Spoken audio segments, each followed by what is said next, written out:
దేవుని జనాంగమా, నేటి దినాన్న క్రైస్తవ ప్రపంచమంతా కూడా మట్ల ఆదివారం పండుగను జరుపుకుంటూ ఉన్నారు. 2000 సంవత్సరాల క్రితం యేసు ప్రభు భూమి మీద నరవతారిగా జీవించి 300 సంవత్సరాలు జీవించి ఆయన వచ్చే శుక్రవారం ఆయన యెరూషలేము పట్టణంలో గొల్గొతా అనే ఆ ప్రాంతంలో కొండ మీద ఆయన కల్వరి శిలువలో ఆయన శిలువ వేయబడి చనిపోతాడు అనగా దానికి ముందు వారం ఆదివారం ఆయన బేతని అనే గ్రామానికి వచ్చినప్పుడు ఆయన అక్కడ కొన్ని విషయాలు అక్కడ కట్టబడి ఉన్న గాడిదల గురించి అవి విప్పి తీసుకుని రండి, అవి ప్రభువును కావాల్సినవని తెలియజేసినప్పుడు అలా చేశారు. ఆయన వాటి మీద వచ్చినప్పుడు ఆయన గాడిదల మీద బట్టలు వేశారు, రోడ్డు నిండా ఖర్జూరపు మట్టలు పరిచారు. ఆయన దాని మీద ఎక్కి వెళుతూ ఉండగా మరి హోసన్నా చేయమని పలికారు. ఆయన యెరూషలేములో వారు స్వాగతించారు, ఆహ్వానించారు, మెస్సియాకి చేయమన్నారు. కానీ దేవునికి మహిమ కలుగును గాక, ఆయన 2000 సంవత్సరాల క్రితం చనిపోయాడు, సమాధి చేయబడ్డాడు, మృత్యుంజయుడై తిరిగి పునరుద్ధానుడై లేచాడు. పునరుద్ధాన పండుగను కూడా జరుపుకున్నారు. తర్వాత 40 పగళ్ళు రాత్రులు అనేకులకు సజీవునిగా కనబరుచుకొని ఆయన పరలోకానికి ఆరోహణ వెళ్ళిపోయారు. ప్రస్తుతం మట్లాదివారం చేయనవసరం లేదు. ప్రభు నా కొరకు మట్లాదివారం చేయండి, గుడ్ ఫ్రైడే చేయండి అని, ఈస్టర్ పండుగ చేయండి అని, సంవత్సరానికి ఒకసారి వచ్చే వీటిని మీరు నా కొరకు చేయండి అని బైబిల్లో చెప్పలేదు. బైబిల్లో లేని వాటిని చేయటం సత్యానికి విరుద్ధమైనటువంటి రీతిలో నడుచుకోవటమే, అంటే తిరుగుబాటుతనం, సోది చెప్పుటని పాపముతో సమానమని సమూయేలు మొదటి గ్రంథం 12:23 ద్వారా మనము చూస్తున్నాం. ఒకప్పుడు ఆయన భూలోకంలో నరుడుగా ఉన్నాడు. ఆయన వచ్చింది ఎందుకు ఆయనకి ఎరికే. దాన్ని ముగించి ప్రాణం పెట్టి రక్తం చిందించి ప్రాణం పెట్టడానికి ఆయన వచ్చాడు. ఆ కార్యక్రమాన్ని సంపూర్ణంగా తండ్రి చిత్తాన్ని నెరవేర్చి ఆయన పునరుద్ధానుడై తిరిగి లేచి వెళ్ళాడు. కాబట్టి ఆయన ఒక మాట అన్నాడు, నేను వచ్చే వరకు నన్ను జ్ఞాపకం చేసుకున్నట్టుకాయ దీనిని చేయండి అన్నాడు. అంటే వారానికి ఒకసారి, కనీసం నెలకు ఒకసారి ప్రభురాత్రి భోజనం అంటే బల్లారాధనలో పాల్గొన్నారు. యేసు ప్రభు శిలువ మరణాన్ని అనుక్షణము సంవత్సరానికి వచ్చే ఒక మట్లాదివారము, గుడ్ ఫ్రైడేను, ఈస్టర్ పండుగ ద్వారానో క్రిస్మస్ పండుగ ద్వారానో కాదు, కానీ ఆయన శిలువ మరణ పునరుత్థానం, ఆయన భూలోకంలో ఎందుకొరకు జన్మించాడు, ఎందుకొరకు మృత్యు చెందవలసి వచ్చింది, ఎందుకొరకు ఆయన తిరిగి పునరుద్ధానుడై లేచి తన్ను సజీవంగా కనబరుచుకుని పరలోకానికి ఆరోహణ వెళ్ళాడు.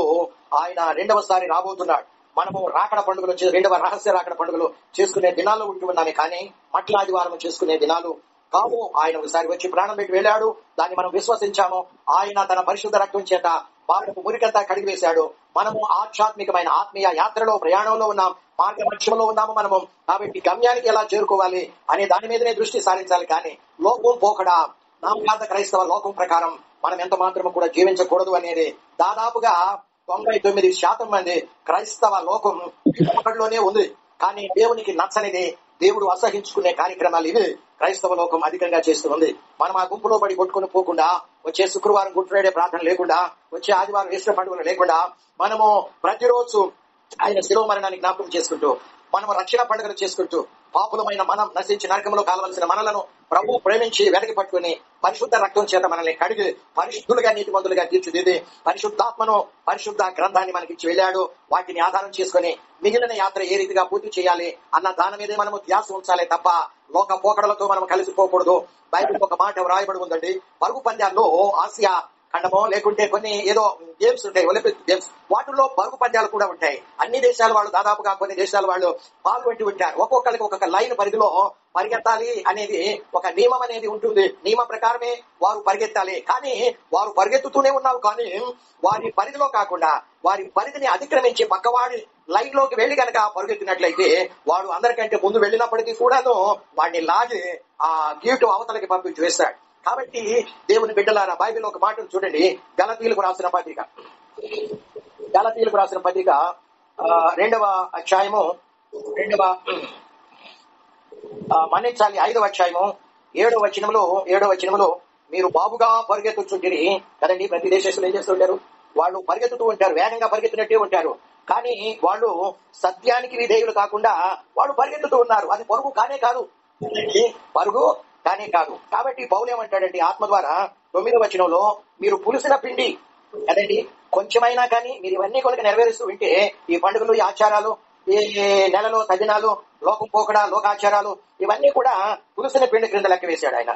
పులిసిన పిండి కొంచెము ఉన్న ముద్దంతా అంటే మన ఆత్మీయ జీవితం అంతా కూడా అది పాపంలోనికి నడిపిస్తుంది, అపవిత్రతలోనికి అని దైవచనుడు మాట్లాడుతూ ఉన్నాడు. కాబట్టి లోకం పోకడ కాకుండా, మాస్టర్ గారు మీరు లోకమంతా, క్రైస్తవ లోకమంతా ఒక ప్రక్కుంటే మీరు ఒక ప్రక్కుంటారు అనేవాళ్ళు లేకపోలేదు, అనుకునేవాళ్ళు పైకి అనకపోయినా అనుకునేవాళ్ళు లేకపోలేదు. కానీ బైబిల్ ఏం చెప్తుందో దాన్ని పాటించడమే మన విధి.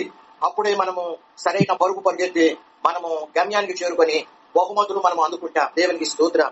కాబట్టి మనం ఎంత బాగా పండుగలు చేస్తున్నామో, ఎంత బాగా మనము ఖర్జూరపు మట్టలు పట్టుకొస్తున్నామో, ఎంత బాగా మనము ఏదేదో చేస్తున్నాం అనేది దేవునికి అవసరం లేదు.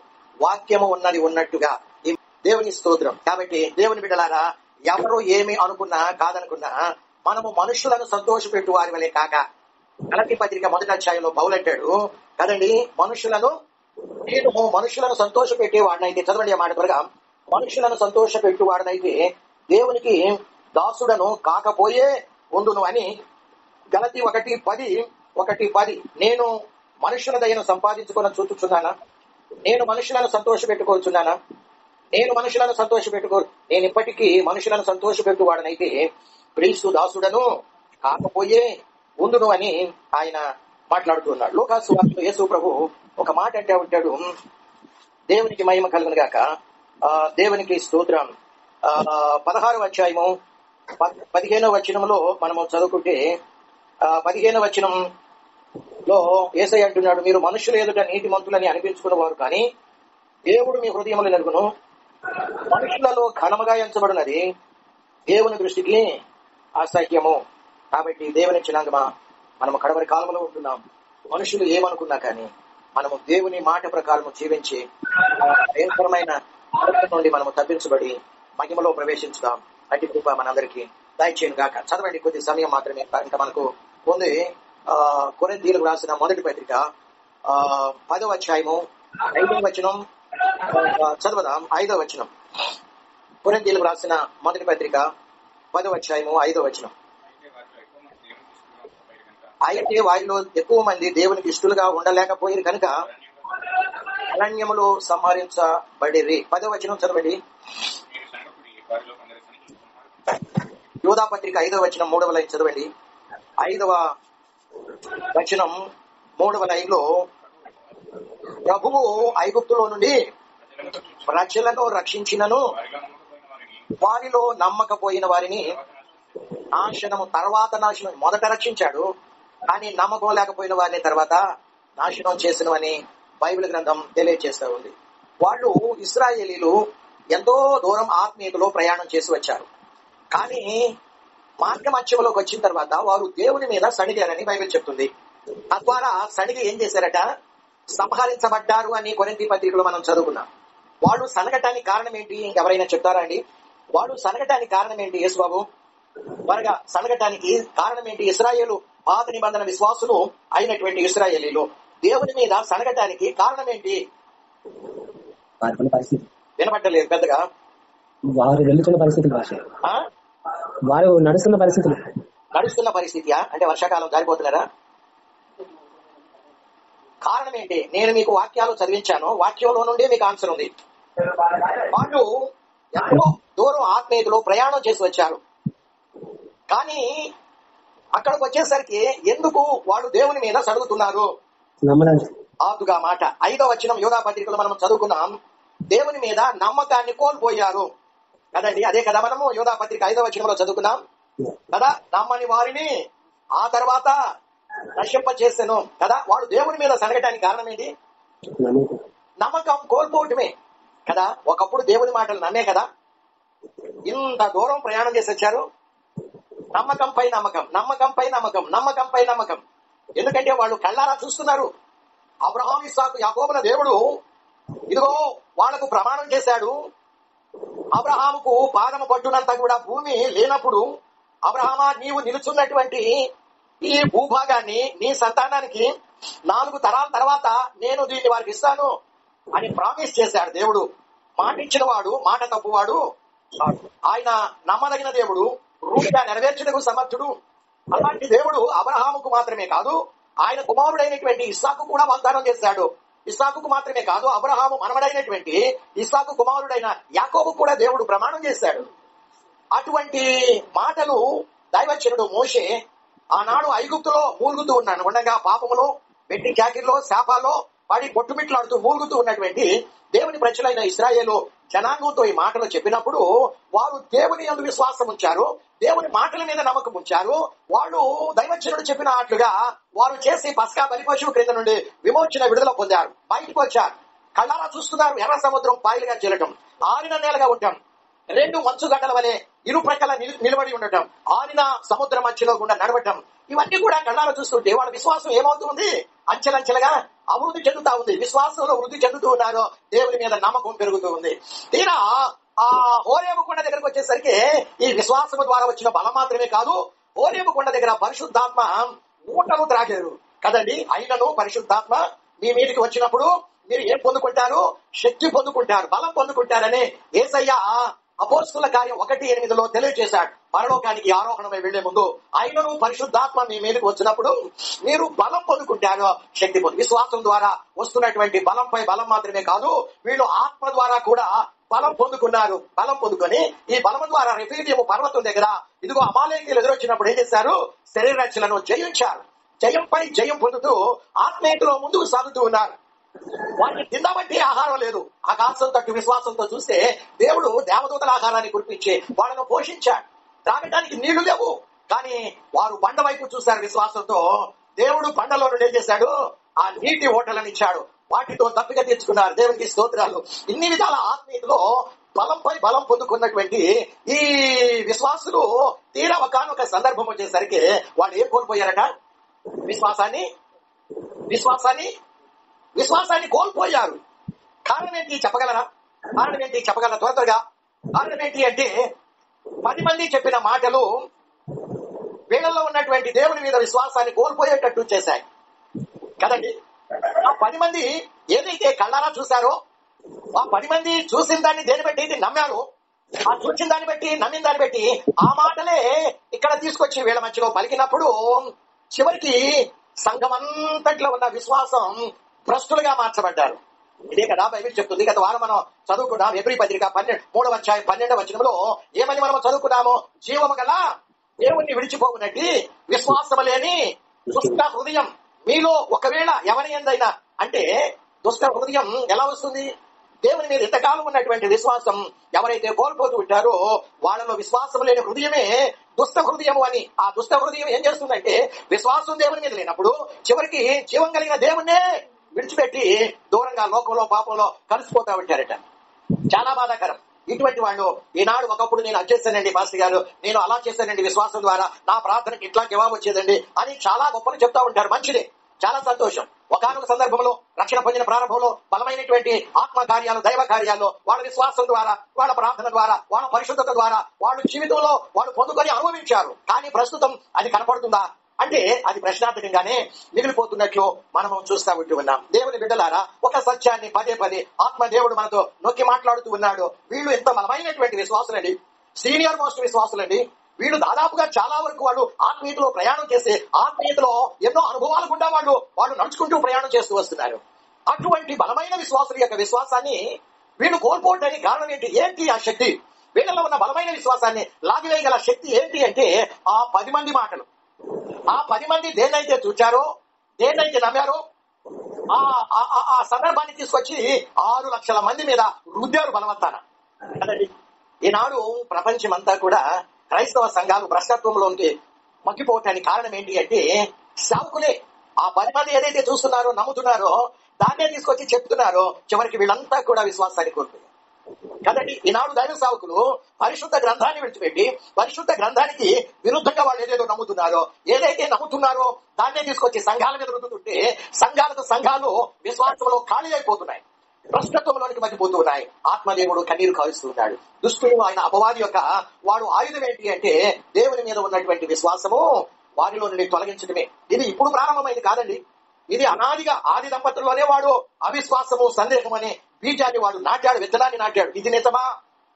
ఇది నిజమా కదండి. దేవుని మీద విశ్వాసాన్ని కోల్పోయేటట్లు వాడు ఆ విత్తనాన్ని నాటినట్లు. అది లగాయితూ నీవు దేవుని కుమారుడు అయితే ఇక్కడ నుండి క్రిందికి దుముకు. బైబిల్లో 91వ కీర్తన చెప్తుంది కదా, ఇదిగో దేవదూతలు నీ పాదాలకు రాయి తగలకుండా ఎత్తి పట్టుకుంటారని. దూకు అని నీవు దేవుని కుమారుడు అయితే, అంటే ఆయన మీద ఆయనకే సందేహం, అనుమానం కలిగించాలని వాడి ప్రయత్నం చేస్తూ విఫలమయ్యాడు. కానీ నాడు సంఘాలలో బలమైన విశ్వాసంలో వాడు ఆ విత్తనం నాడుతుంటే ఆ విత్తనం విత్తినప్పుడు వాడు సఫలీకృతుడై చివరికి సంఘాలు భ్రష్టత్వంలోకి నడిపిస్తూ ఉన్నట్లు మనము చూస్తూ ఉన్నాం. దేవుని క్షణాగమ నిశ్చయముగా ఒకప్పటి బలమైన విశ్వాసులు చివరికి విశ్వాసాన్ని కోల్పోవటానికి కారణం ఏంటి అంటే 10 మంది మాటలు. చివరికి వారు ఇంతకాలం వారు పాటలు పాడుకుంటూ వచ్చారు. ఎక్కడ నుండి? విమోచన గీతాలు. పస్కాబలి పశువుల నుండి వచ్చినప్పుడు ఇదిగో మేము పాపపు బంధకాల నుండి విడుదల పొందామని విమోచన గీతాలు వాళ్ళు పాడుతూ వచ్చారు. ఎర్ర సముద్రం దగ్గర పాయలుగా చీల్చినప్పుడు యెహోవాలో గానమో చేసేదమో ఏకముగా పండగర చకొడాయని ఆయన మహిమ పాడెదమో ఆయనలో చేదమో ఆయనే వడు మనకు ఇశ్రాయేలు యోలందా ఎంతో సోల చేదమోగా ఆద్రామో మానే ఆరిందనేలను నడపేరే రామో ద్రామో మానే ఆరిందనేలను నడపే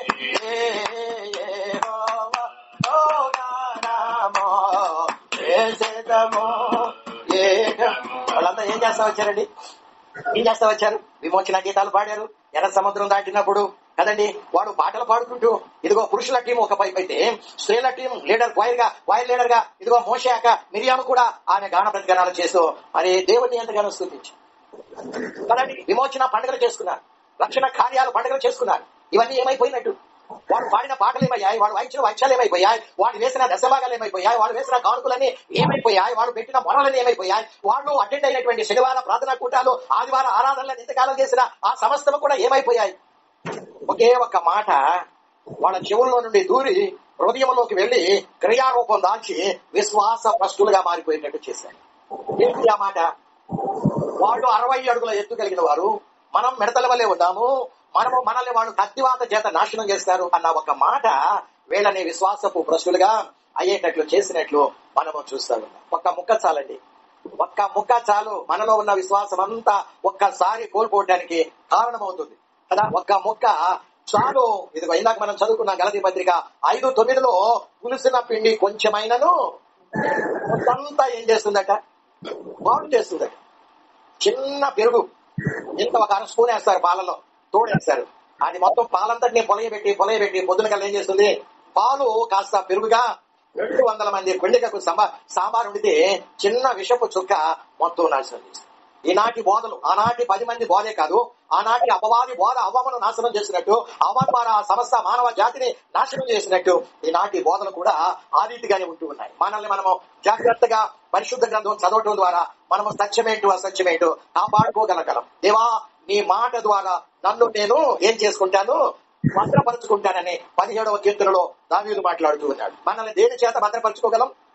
తప్పుడు బోధల ద్వారా, కల్పిత బోధల ద్వారా, మన విశ్వాసాన్ని లాగివేసే బోధల్ని వాటి ద్వారా మనల్ని మనము భద్రపరచుకోవాలి అంటే కేవలం దేవా నీ మాట వలన, నీ సత్యమైన వాక్యము చదువుట వలన, నీ వాక్యము చదువుతున్నప్పుడు నాకు గ్రహింపు శక్తి ఇవ్వు నాయనా అని ప్రార్థన చేసి అడిగి పొందుకోవటం ద్వారా మనము భ్రష్టత్వంలోనికి నడిపించబడి ఈ 6,03,550 మంది బయలుదేరితే 20 సంవత్సరాల పైబడిన వారిలో చివరికి కేవలము ఇద్దరు కాలేబు యెహోషువ తప్ప 6,03,548 మంది అరణ్యంలో రాలిపోయారు, కనానులో అడుగుపెట్టలేదు అని బైబిల్ గ్రంథం. వారిలో ఒక్కడైనను మిగలలేదండి. మీరు నా చెవిలో గుసగుసలాడి చెప్పినట్టు నిశ్చయముగా మీ పట్ల నేను చేస్తాను.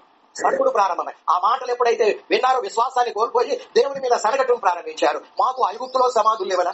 మేము ఈ అరణ్యంలో ఎలా చావలేదు?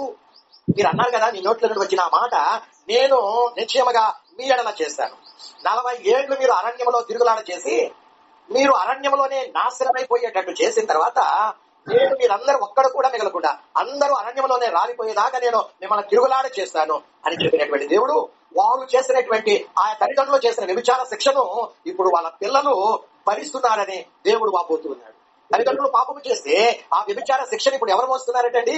వారి పిల్లలు మోస్తున్నారని సంఖ్యాకాండం 14వ అధ్యాయం 33వ వచనంలో గత వారం అంతకు ముందు వారం మనము చూస్తూ ఉంటూ ఉన్నాం. దేవుని బిడ్డలారా, మనం అనుకుంటూ ఉంటాం, నేను ప్రతి వారం ఆరాధనలో పాల్గొంటున్నాను, మనం అనుకుంటా ఉంటాం, నేను కానుకలు వేస్తున్నాను, ఆదివారం కానుకలు వేస్తున్నాను, కృతజ్ఞత కానుకలు వేస్తున్నాను, నా సంపాదన అంతట్లో నేను దశం భాగం ఇస్తున్నాను, చక్కగా పాటలు పాడుతున్నాను, నేను టయానికి వస్తున్నాను, నేను ప్రార్థన చేస్తున్నాను అని మనం అనుకుంటా ఉంటాము. కానీ మనం నడిచేది సరైన మార్గం కాదని, సత్యమునకు విధేయులు కాకుండా మిమ్మల్ని ఎవరడగించాడని గలతీ పత్రిక 5:9 ఆత్మదేవుడు మాట్లాడుతూ ఉంటూ ఉన్నాడు. మనం సత్యము అనుసరించి నడుచుకుంటున్నామా? ఆయన అంటున్నాడు ఫోన్ చేసి, మాస్టర్ గారు మీరు రావాలండి, నా భార్య చనిపోతే మా పిల్లలు నీకు వద్దకపోతే సరే మేము చేసుకుంటాం, మా తల్లికి మేము ఏంటంటే చేసుకునేది సంవత్సరం అవుతుంది, రేపు 14వ తారీఖు కుళ్ళిపోయి మట్టి అయిపోయి ఉంటుంది, మట్టి రేణువులన్నీ రైలిపోయి ఉంటాయి, ఆ ఎముకల అస్థి పంజరం మిగిలి ఉంటుంది, ఏంటి అక్కడ జ్ఞాపకం చేసుకునేది? సత్యానికి విధేయులు కాకుండా మీరు ఎందుకు అట్లా అడ్డంగా పరిగెత్తుతున్నారని ఆత్మదేవుడు ఖండిస్తూ వింటూ ఉన్నాడు. దేవుని క్షణంగమా నిశ్చయముగా మనము విశ్వాసము మనలో ఉంటుందా? మనము విశ్వాసులమేనా? విశ్వాసులుగా మనము పిలిపించబడవచ్చు, మనము పరిగణించబడవచ్చు, విశ్వాసులుగా మనము లోకంలో సంఘాలలో చలామణి కావచ్చేమో, కానీ మనలో విశ్వాసం ఉందో లేదు. బైబిల్లో ఒక మాట అంటాడు పౌలు, కొరింథీ 2వ పత్రిక చదవండి, 13వ అధ్యాయం 5వ వచనంలో, 13:5, 2 కొరింథీ 13:5. ఎవరు తీస్తే వాడు త్వరగా యేసుబాబు నువ్వు చదవాలి, వాస్తవ బైబిల్ చదవట్లేదు. 13:5 2వ కొరింథీ పత్రిక ఏమండి? మీరు విశ్వాసము విశ్వాసము కలవారై ఉన్నారో లేదో ఇప్పుడు మీరే శోధించి పరీక్షించుకోండి. మీరు భ్రష్టున్న కాని ఎడల క్రీస్తు యేసు మీలో ఉన్నాడని మీరు తెలుసుకోమంటున్నాడు. మీలో విశ్వాసం ఉందా? అసలు లేదా? ఒకప్పుడు మీరు విశ్వాసం కలిగి ఉన్నారు, కానీ ప్రస్తుతం ఉందా? ఉంటే ఏది? విశ్వాసము లేని క్రియలు మృతము అని యాకోబు పత్రిక 2వ అధ్యాయంలో మనము చదువుకుంటా ఉన్నాం కదండి. మనం అనుకుంటూ ఉన్నాం, నేను అన్ని కార్యక్రమాలకి మంచిగానే పాల్గొంటున్నాను, నేను అందరికంటే సీనియర్ని, రక్షణ పొందిన సంవత్సరాలైంది, కానీ విశ్వాసం మనలో ఉందా? పౌలు గారు ఎవరితో అంటున్నాడు? అన్య జనాంగంతో కాదు, కొరింథీ సంఘస్థులతో అంటున్నాడు. సంఘం అది రక్షణ పొంది విశ్వాసంలో కొనసాగుతూ ఉన్నటువంటి సంఘంలో ఆయనకు అనుమానం వచ్చింది. ఎందుకంటే ఆత్మదేవుడు ఆయనలో ఉన్నాడు. ఆత్మదేవుడు ఆ సంఘానికి ఆ మాట పలికిస్తున్నాడు, మీలో విశ్వాసం ఉందా? మీరు విశ్వాసులుగా చలామణి అవుతున్నారు, పిలిపించుకుంటున్నారు, కానీ మీలో విశ్వాసం ఉందా? మీలో విశ్వాసం ఉందో లేదో అసలు మిమ్మల్ని మీరే పరీక్షించి చూసుకోండి. మీరు భ్రష్టులు కాని ఎడలా కదండి కదా. ఆనాడు 10 మంది దేన్నైతే చూచారో, దేన్నైతే నమ్మారో దాన్ని వాళ్ళు ఇక్కడ వచ్చి పలికారంటే ఏం చేయాల? ఆ విన్న మాటలు ఈ 6 లక్షల మంది విన్నారు. ఆ మాటలు మొత్తం కదండి. 12 మంది పోతే 10 మంది చెప్పిన మాటలు ఒక్కడ కూడా మిగల, అందరిలో అది క్రియ చేసింది. లోనికి వెళ్ళి అందరు కూడా పరలోకానికి పోకుండా నరకానికి వెళ్ళినట్లు మనం చూస్తున్నాం. ఎంత బాధ! బైబిల్లో ఆనాడే కాదు, ఆదిమ సంఘ కాలంలో కూడా మనము చూడగలిగినట్లయితే 2 వచనాలు చదివి వదిలి వెళ్దాం.